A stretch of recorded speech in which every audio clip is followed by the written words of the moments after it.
Hey everyone, Gene here. Welcome back to the Evil Within. This is an Akumu, no upgrade, no locker, no flashbolt, no freeze bolt playthrough on the PS4, and we're in chapter 4. So this is a bit of a weird chapter structurally. It starts with a few straggler enemies here and there, and then it's one big difficult fight, and then the chapter ends on a chase sequence. So there's not a whole lot going on in this chapter. Basically, it's just a big build up to that one fight. Here, you have some different areas you can go to. Again, you can find some locker keys and some gel and stuff like that, but I just ignore it all and I just go straight for the main objective here. So I want to talk about the big fight now because there's a lot to say and it ends really quickly.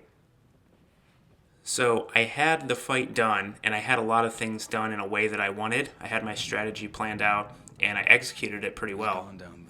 Unfortunately, the footage I captured for it, I don't know if I didn't record it, or I lost it, or what happened, but it was nowhere to be found. So I had to redo this part, and upon completing it this time, things just went completely wrong. I had to improvise a lot. There's going to be a couple parts where the AI kind of freaks out. It's just going to be chaos. And sometimes you're going to have to just roll with it.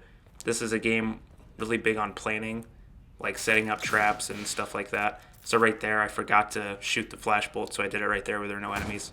But anyway, it's a game about planning and stuff like that, but sometimes you just have to improvise, and there's a string of little decisions I have to make in this upcoming fight that are not planned, but I just had to roll with it, so... Here we have our first invisible enemy. They have some pretty unique things about them. One unique thing about them is that a flashbolt will expose them so you can see them and do a sneak kill, but I'm not using flashbolts, so I don't have that safety net here. So right there, I just shot it with the shotgun, knocked it over, and you can use a match on them just like regular enemies. It probably seems cheap that they're completely invisible, but you can do a number of things against them. For one, you can just look at where they're stepping. There's usually puddles nearby where those enemies spawn, so if you just watch that, you can get a good idea of where they're at. Also, when they go to grab you, they expose themselves, so you could really kind of bait the grab out. As long as you have some space behind you to run backwards or run to the side, you can bait it out, and then they show themselves for a couple seconds. So that's another good way to do it. It's not very safe on Akumu, obviously, where you die in one hit, but it's another option if you don't really have a lot of resources. You can also stick a harpoon bolt in them to keep track of them, which I'll do in the next chapter so you can see how that works. So we're coming up to the big fight of the chapter, and there's this arena is like a playground. There's a lot going on, and there's a lot of little like segments to it. So in one corner there's a little room with barrels and dynamite, and then you have 2 tripwires in this room, an oil patch, you have levers that give you access to traps. There's this big pool of blood, obviously. You don't really want to get caught in there. It slows the enemies down too, but it affects you worse, in my opinion. So I definitely just would avoid it at any cost when the fight actually begins. There are items in this arena, so I go and pick them up before anything starts. This room that I'm entering has the game's first shock bolt in it. You definitely want to grab it before the fight starts because it's incredibly useful here and pretty much in the whole game. And then you have a dynamite stick here. You can use this during the fight, so you could lure the enemies up these stairs and use it. It does work, but it's kind of risky, so I try to avoid it. There's also a lever to make some explosive barrels fall down, which again, definitely useful, but I don't do it here.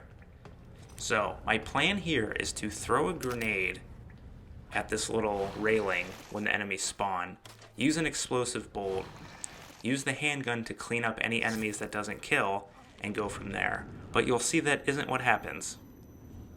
And then there's going to be a doppelganger that spawns in the back of the room, and usually I would plant an explosive bolt back there for him, but since it's at base level, it's not going to be enough to kill him, so I didn't do it.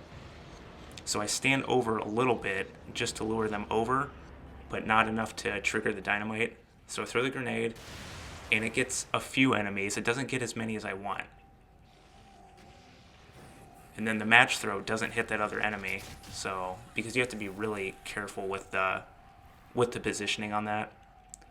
And then over here, you can see the alter ego. You can see he kind of gets stuck, so I'm kind of glad about that. So he's initiating his grab, so I thought I have to use a weapon that's going to stop him in his tracks. So the shock bolt obviously does that.